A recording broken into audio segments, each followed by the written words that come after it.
다음으로 서영교 의원 나오셔서 토론해 주시기 바랍니다.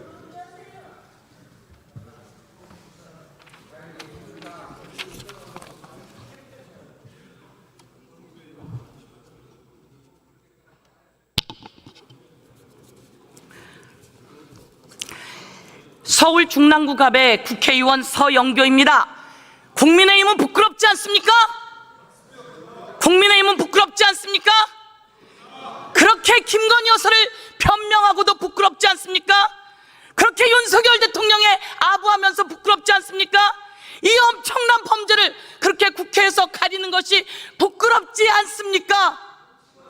우리는 국민의힘을 규탄합니다. 이제 윤석열 대통령의 배우자 김건희 여사에 대해서 확실하게 수사합시다. 그리고 확실하게 처벌합시다. 이번에 특검법을 저희가 발의했으니 이거 모두 다 찬성으로 통과시켜 주십시오. 그래서 확실하게 소환해 봅시다. 그리고 수사도 해봅시다. 그리고 국민이 답답하지 않게 처벌해 봅시다.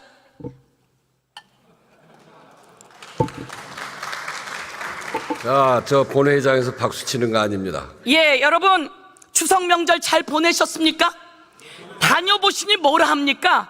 경제는 윤석열이 다 망가뜨렸고 김건희는 왜 끌어내리지 못하냐고 이야기하지 않습니까? 너무나 많은 사람들이 이제 좀 끝내달라고 이야기합니다. 우리가 대통령으로 뽑아놨으면 대통령이 경제도 살리고 국민도 살리고 그리고 공정해야 하는 거 아닙니까? 그런데 왜 하필 부인이 그렇게 주가 조작에 연루되어서, 그리고 왜 샤넬백은 받고, 왜 인사에는 개입하고, 왜 공천까지 개입해서 국정농단을 하느냐 이 말입니다. 이제 우리는 더 이상 윤석열의 대통령 배우자 김건희가 나 부끄러워서 못 살겠다 이렇게 저는 외칩니다. 여러분, 먼저 주가 조작입니다. 23억을 수익을 보지 않았습니까? 엄마가 팝니다. 6만 7천 주를 주식 매도를 날립니다. 그랬더니 딸이 32초 만에 그것을 다 삽니다. 대한민국에 이런 엄마랑 딸 보셨어요? 어떻게 엄마랑 딸이 똑같이 주가 시장, 자본시장 교란죄에 그렇게 들어가서 자그마치 23억이나 수익을 받습니다. 그런데 수사가 제대로 안 돼요. 왜? 남편이 검찰총장이라서, 왜? 남편이 검사라서. 이런 검사 잘라야 되는 거 아닙니까? 이런 검찰총장 있어서는 안 되는 거 아닙니까? 그런데 검찰이 수사를 제대로 못해요. 그래도 검찰이 밝혀냈어요. 23억이나 수익을 봤다고. 이번 항소심에 혹시나 김건희 여사 쪽에서는 무죄 날까 기도를 했던 모양입니다. 그런데 무죄는커녕 모두 유죄 났습니다. 전주까지 징역 얼마?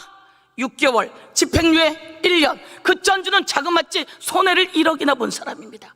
그런데 그 전주와 달리 김건희 여사는 녹취가 들어있고 계좌가 들어있고 그리고 수억을 23억이나 받고 통정 매매했고, 그러면 징역 1년이 아니라 훨씬 더 많은 처벌을 받아야 되는데 여러분 맞습니까? 그래서 우리는 뭐가 필요합니까? 특별검사가 필요합니다. 제가 요구합니다. 검사도 더 수사하세요.